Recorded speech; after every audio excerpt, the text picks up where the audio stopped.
Hi, and welcome to this special Friday episode of Tabooma Talks. Today we're going to start the show with a recap of our last week of action. We saw Justin trade his way to Sammy Watkins and a victory, with a little help from the Panthers getting piped by the Saints. We also saw, on the other hand, Casey suffer another crushing defeat. Going into his final player, he had Michael Crabtree coming off of a 3-touchdown performance, and he needed a mere point to tie the matchup with Papagenis, but alas, he could not get the job done. Now, we also had 3 other matchups last week, but they were all at least 32-point blowouts, so I mean, there's not really much to say about that. So, before I get into pick'ems today, I have a few side topics I wrote some notes about, and I'd like to just take a few minutes to talk about them.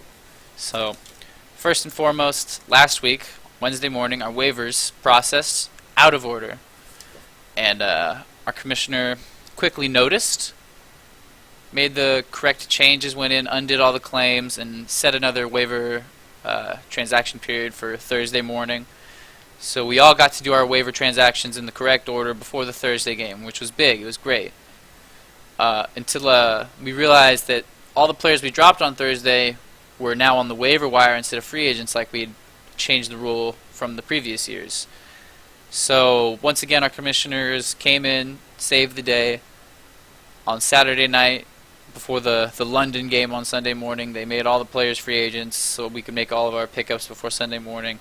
And as we saw, all those pickups were clutch in several matchups. So I just like to throw out some props to the commissioners for taking care of that issue in a timely manner.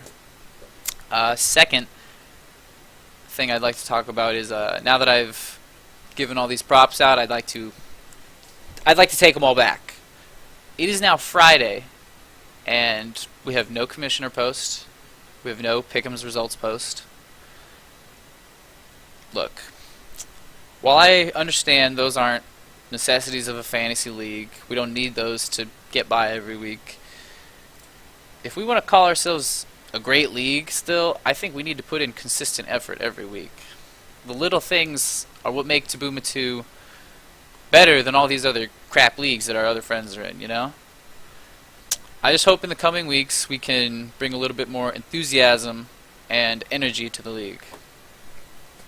And I'd also like to see the commissioner post and pick'em results on Wednesday mornings. But anyways, on to my third and final topic for this week. We see politics everywhere these days, and it would appear we have just seen our first ever political fantasy move in Tabooma 2 history. We have Mike, the owner and coach of Papagenis, trading away Travis Kelce and Isaiah Crowell for being quote-unquote kneeling pieces of Kyle. Now, as you can see here on the screen, in return he got Jaquiz Rogers, Derrick Henry, and also Austin Hooper, who he later dropped. Now, as far as I can tell, this is a political decision, and it's very intriguing. I don't really know what to say about it at this current stage. But, yeah, Mike's possibly risking his fantasy season for his real-life beliefs. It's a bold strategy. We'll see if it pays off later. That's all I have for side topics, guys, so we'll get on to the picks. In our first matchup, we have Mouse Rat versus the Revolution. Now, I know a lot of you have been saying Christian should switch his name to Christian the Ripper. And while I think you guys are all stupid and that name is shit, Christian is ripping up the league, no question. And Jordan Howard already has scored 8 points last night in the Thursday night contest. And I think he's going to get a lot more help from the rest of his squad. Kareem Hunt's been very good. Todd Gurley's been very good. I have Revolution winning this one as much as I'd like to see him lose. On to our next matchup. Papagenis versus Serial Decleters. Now, this is an old school matchup, very dusty, like thousands, It's crazy old. Uh, I really like Devontae Freeman and Michael Thomas though here. I think those two really are gonna put Mike over the top. I think Drew Brees will just get neutralized just because he'll throw his touchdowns to Michael Thomas. I got Papa winning here. In our third matchup, I have Platonic Rapist, yours truly, versus Threat Level Midnight, Michael Bronson. Now, the game already happened, but I wrote on my notes, Aaron Rodgers goes off on Thursday Night Football on Lambeau. And if you want to see him, I'll send you a picture. They're on my notes, just trust me. As you can see, he did go off, no matter what. So, I'm feeling pretty good after that. I was going to call myself to win probably anyway, but now I just feel a lot better about it. So, I will win this matchup. On to our fourth matchup. Now, this was easily the toughest to call between Tight Ends Turn Me On and Super Mariota.